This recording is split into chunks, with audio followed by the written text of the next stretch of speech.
ચાલો મિત્રો નમસ્કાર. તો ફરીથી મળી રહ્યા છીએ આપણે નવી માહિતી સાથે.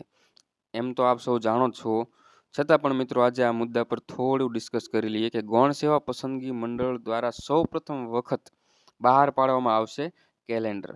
આ પહેલાં આપણે જોઈએ તો જીપીએસસી દ્વારા, બરોબર, ગુજરાત જીપીએસસી દ્વારા મિત્રો દર વર્ષે કેલેન્ડર બહાર પાડવામાં આવે છે, જેમાં કઈ કઈ ભરતી આવશે, તેમની પ્રાથમિક કસોટી જે છે ક્યારે લેવામાં આવશે, મુખ્ય પરીક્ષા ક્યારે લેવામાં આવશે, ઇન્ટરવ્યૂ ક્યારે લેવામાં આવશે, તેમના સંભવિત પરિણામની તારીખો પણ જાહેર કરવામાં આવતી હોય છે. તો મિત્રો ગૌણ સેવા પસંદગી મંડળ દ્વારા પણ આ પહેલ કરવામાં આવે છે. તો આપણે સંપૂર્ણ વાતની જાણકારી મેળવીએ તે પહેલાં મિત્રો જે પણ લોકોને ચેનલને સબસ્ક્રાઈબ કરવાની બાકી હોય તે ચેનલને સબસ્ક્રાઈબ કરી લો. અને હાલમાં ચાલતી મિત્રો laboratory technician, lab assistant, scientific assistant, chemistry, biology, ફિઝિક્સની જે ગૌણ સેવા અંદરમાં એક્ઝામની જાહેરાત આવી છે તેને લગતું મિત્રો દરેક પ્રકારનું વિષય વસ્તુ મટીરિયલ જે છે આપણી ટેલિગ્રામ ચેનલ પરથી મળી રહેશે.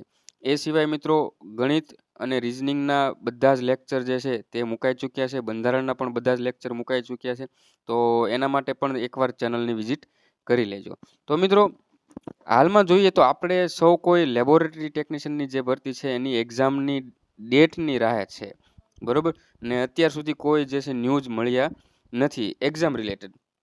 તો અત્યારે જે બહાર પડ્યું છે તે પ્રમાણે ગૌણ સેવા પસંદગી મંડળ જે છે તે પ્રથમવાર કેલેન્ડર બહાર પાડશે. તેમાં એપ્રિલ, મે અને જૂન આ 3 મહિના જે છે મિત્રો, 3 મહિનામાં કઈ કઈ પરીક્ષા લેવામાં આવશે, બરોબર, તેની તારીખ શું હશે, પ્રી એક્ઝામ અથવા તો મેન્સ 2 આવતી હોય તો એ બંનેની તારીખ શું હશે, બરોબર, વગેરે જેવી બાબતોનો સમાવેશ કરશે. જેમાં બાકી રહેલી એક્ઝામ જે છે આપણી લેબોરેટરી ટેકનિશિયનની એક્ઝામની ડેટ પણ ત્યારે આવવાની પોસિબિલિટી છે.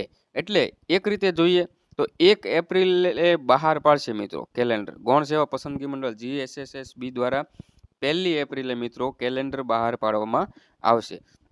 તો ત્યારે મિત્રો આપણે એવી આશા રાખી શકીએ કે આપણી પરીક્ષાની તારીખ જે છે ત્યારે બહાર પાડવામાં આવે, બરોબર છે.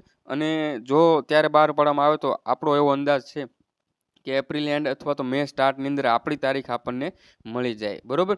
તો હાલથી મિત્રો બધા મિત્રો તૈયારીમાં રહેજો.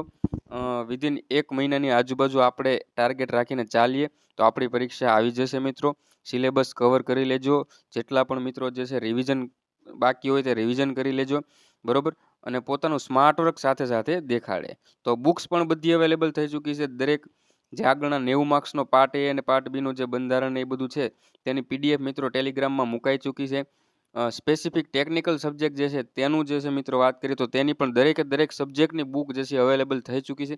એ સિવાય પ્રેક્ટિસ માટે મિત્રો 5000 6000 MCQની બુક્સ પણ અવેલેબલ થઈ ચૂકી છે. આ બધાની લિંક જે છે મિત્રો હું તમને ડિસ્ક્રિપ્શનની અંદર આપી દઈશ. અને ટેલિગ્રામની અંદર મિત્રો PDF પ્રકારનું દરેક ફોર્મેટ જે મટીરિયલ જે છે તે તમને મળી રહેશે. તો 1 એપ્રિલે મિત્રો આપણે રાહ જોઈશું કે તેમાં આપણી લેબોરેટરી ટેકનિશિયનની એક્ઝામની તારીખ પણ સમાવેશ હોય. અને મારું માનવું છે ત્યાં સુધી 232 કે 234 36 સુધીની પરીક્ષાઓની તારીખ જે છે તે આપી દેવામાં આવી છે. માત્ર હવે આગળની એટલે કે 239થી લઈને મિત્રો આપણી એક્ઝામ જે છે એનો ભરતી ક્રમાંક શરૂ થઈ જાય તો એની જ તારીખ બાકી છે.